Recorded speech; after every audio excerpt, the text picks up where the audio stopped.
Hey, greetings from Gary, Indiana, everybody. I'm Sam Love. I'm the editor of the Gary Anthology, which is going to be published on September 15th of this year by Belt Publishing. And no, I'm not out here to do a little stoop drinking today. I'm going to make some tinctures. Well, four things I'm going to concentrate on today. First is catnip. The second is purple dead nettle, which is not a nettle, it's actually a mint, like catnip.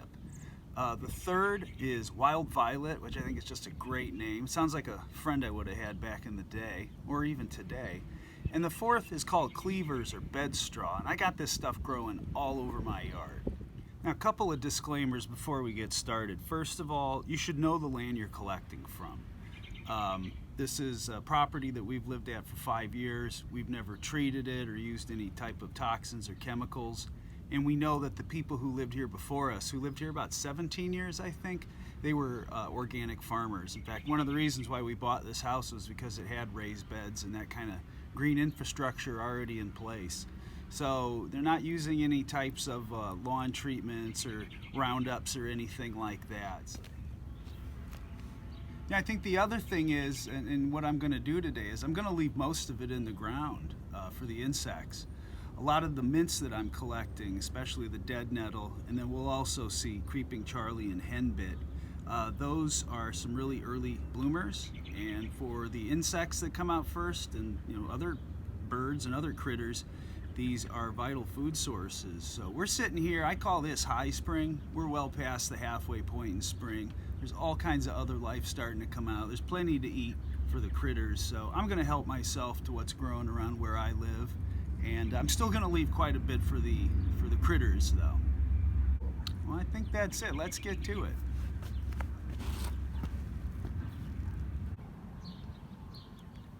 And I don't have to go very far at all for the catnip. There it is. No wonder so many cats show up at my house.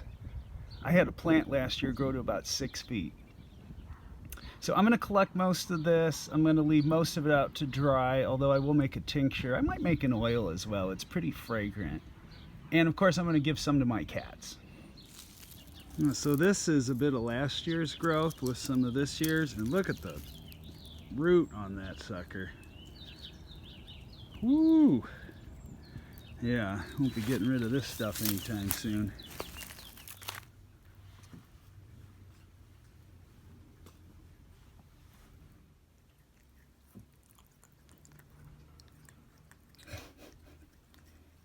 Crazed.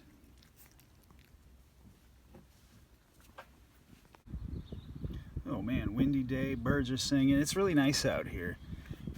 This shot I pretty much have just about everything I'm looking for and some. So I've got some of the violets. Over here is the purple dead nettle, very distinctive. Right here we have the henbit, and I'm going to pull this one so you can see a little closer. The leaves are fused together. There's no individual secondary stem like there is on the creeping Charlie, which is right next to it, and the dead nettle. So you can see here it's got a stem. This is the creeping Charlie, and this is the henbit, which does not have a stem.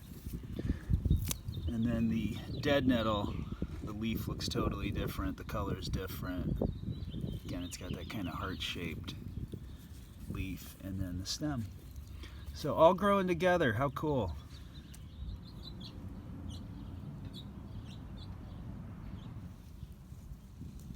Fortunately, most of the violet is around this part of the yard, so I don't have to go crawling around all over the place, making my neighbors wonder what the hell I'm up to. Although Big John over here, he wouldn't care, he's cool.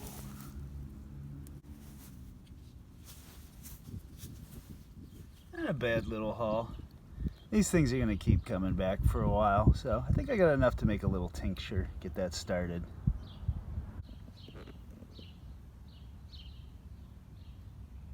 Yeah, I got a lot of purple dead nettle.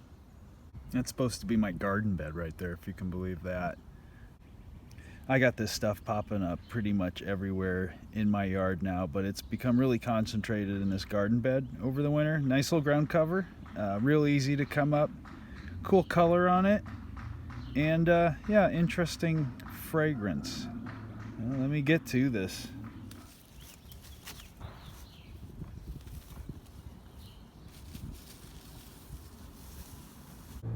Plenty of this stuff growing underneath this tree. Never knew what this was until just recently. Bedstraw. It sticks together really well. I need to cut it down, so I'm going to cut most of it down.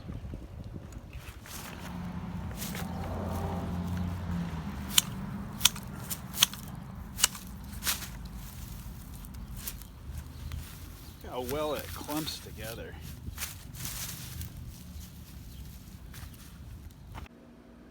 Oh, there's the catnip. Look at that great green color there. Ooh, and there's some dandelion flowers that I harvested the same day as well. Look at that. And then the beautiful pink lavender color that came from this creeping Charlie. I mixed this in some vinegar. So I'll use this maybe to spritz up some salads, or I might use this as a cleaning solution in the winter time. I'll get that blast of spring smell. What a great color. And then the violet, nothing much yet. Let's see. I'll give those tinctures a good shake each day, and I'll let them infuse for at least a month, probably a lot longer.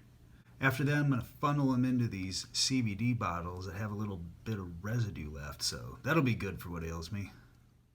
Well, I hope you enjoyed this episode of Nature and Home, and I hope you got some ideas on things you can do with these weeds growing in your yard in late spring.